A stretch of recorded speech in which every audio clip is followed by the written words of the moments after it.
અનેક હુલામણા નામ છે, પરંતુ સૌથી જાણીતું નામ છે ડાયમંડ નગરી. અને હવે આ જ ડાયમંડ નગરીમાં હીરા ઉદ્યોગમાં મંદીએ એટલો ભરડો લઈ લીધો છે કે કારખાનાના વેપારીઓ હવે ધંધા બંધ કરીને ઘંટીઓ પણ વેચવા લાગ્યા છે.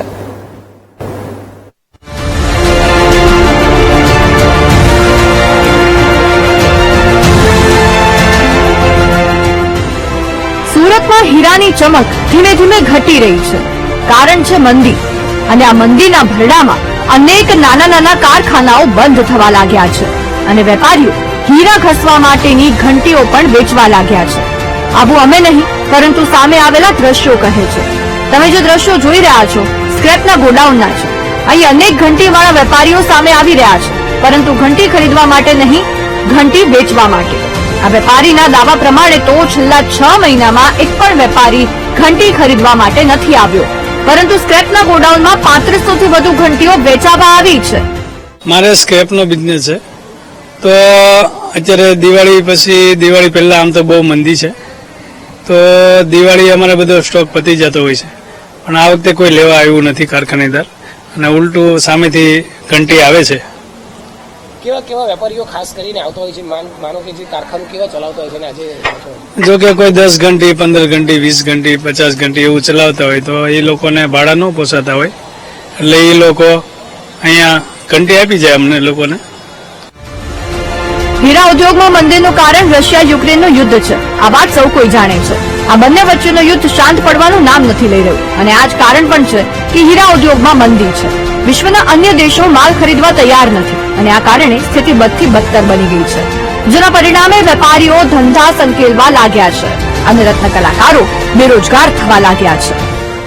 છેલ્લા 3 વર્ષની અંદર જે પ્રમાણે મંદીનો માહોલ છે, આ પરિસ્થિતિને કારણે જે 2 ઘંટી 5 ઘંટી જે લોકો ચલાવતા હોય લેબર ઉપર, એટલે કોઈ માલ આપે અને ઘસે, અને એમાં કન્ડિશન એવી હોય છે કે તમારી ઘંટી, તમારું ફર્નિચર, તમારું ઇન્ફ્રાસ્ટ્રક્ચર, મકાન તમારું, હીરા બીજા આપે અને તમારે એને ઘસીને પાછા આપી દેવાના. પરંતુ આ મંદીના કારણે જે લેબર ઉપર કામ મળતું હતું એ સતંતર બંધ થઈ ગયું છે. હીરા ઉદ્યોગમાં મંદીનો માર મોટા ઉદ્યોગો પર પણ પડી રહ્યો છે, પરંતુ તે ઉદ્યોગોની કમાણી પ્રમાણે તેઓ મંદીમાંથી બહાર નીકળી શકે છે. નુકસાની થયા પછી પણ ફરી નફો કમાઈ શકે છે, પરંતુ નાના ઉદ્યોગકારોની હાલત એટલી સારી નથી હોતી, અને આ જ કારણે સ્ક્રેપ માર્કેટમાં હીરા ઘસવાની ઘંટીના થપ્પા લાગ્યા છે. રશિયા અને યુક્રેન વચ્ચે ચાલી રહેલા યુદ્ધની સીધી અસર ડાયમંડ સિટી સુરતના હીરા ઉદ્યોગ પર પડી છે. રશિયા ભારતના હીરા ઉદ્યોગમાં લગભગ 35% હીરાની નિકાસ કરતું હતું, પરંતુ અમેરિકા દ્વારા રશિયા પર લાદવામાં આવેલ અનેક પ્રતિબંધોને કારણે રશિયા તેની ખાણોમાંથી નીકળતા હીરાને સીધા ભારતમાં મોકલી શકતું નથી. પરિણામે છેલ્લા 1.5 વર્ષથી માત્ર સુરતનો હીરા ઉદ્યોગ જ નહીં, પરંતુ ભારતનો હીરા ઉદ્યોગ રશિયન હીરાની અછત અનુભવી રહ્યું છે, જેના કારણે હીરા ઉદ્યોગ મંદીમાંથી પસાર થઈ રહ્યું છે. હવે પરિસ્થિતિ એટલી હદે વણસી ગઈ છે કે રત્ન કલાકારો રોજગારી ન મળતા બાળકોના એલસી સ્કૂલમાંથી કઢાવીને સ્થળાંતર કરી રહ્યા છે.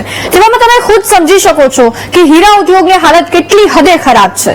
ત્યારે માઠા દિવસોમાં નાના નાના ઉદ્યોગકારોની વારે કોઈ આવશે કે પછી ધંધા કાયમી માટે સંકેલાઈ જશે, તે સૌથી મોટો સવાલ છે.